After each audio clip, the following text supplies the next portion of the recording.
అని ఈరోజు అంటా ఉన్నాయి. కాబట్టి ఈ జెండా మరే జెండాతోనూ కూడా జత కట్టడం లేదు. ప్రజల ఎజెండాగా ఈ జెండా రెపరెపలాడుతూ ఉంది. ఈరోజు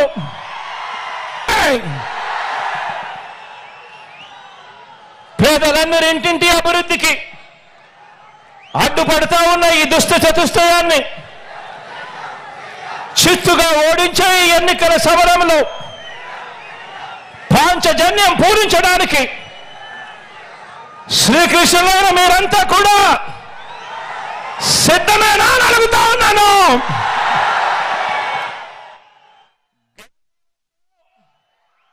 మీ అర్జునుడు సిద్ధంగానే ఉన్నాడు అని చెప్పి సందర్భంగా చెప్తా ఉన్నాను. మే 13న ఫ్యాన్ మీద 2 ఓట్లు వేసి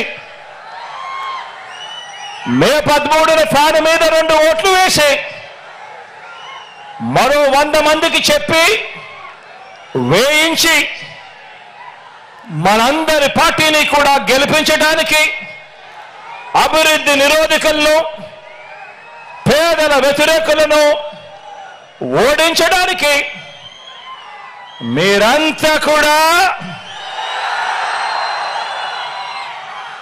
సిద్ధమేనా అని అడుగుతా ఉన్నాను.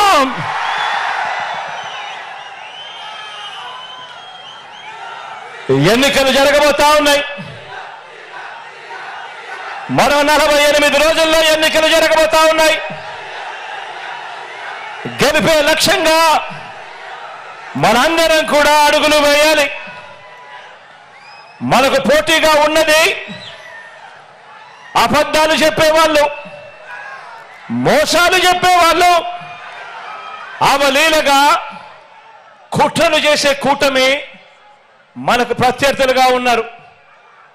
ప్రజలకు మంచి చేసిన చరిత్ర లేని చెడ్డ వాళ్ళందరూ కూడా ఏకమైన పరిస్థితులు కనిపిస్తా ఉన్నాయి. ఈ చంద్రబాబు బృందానికి ప్రజలకు అన్యాయం చేయటంలో, నమ్మించి ప్రజలను నట్టేట ముంచడంలో ఈ పెద్ద మనిషి చంద్రబాబు నాయుడు గారికి 45 ఏళ్ల అనుభవం ఉంది.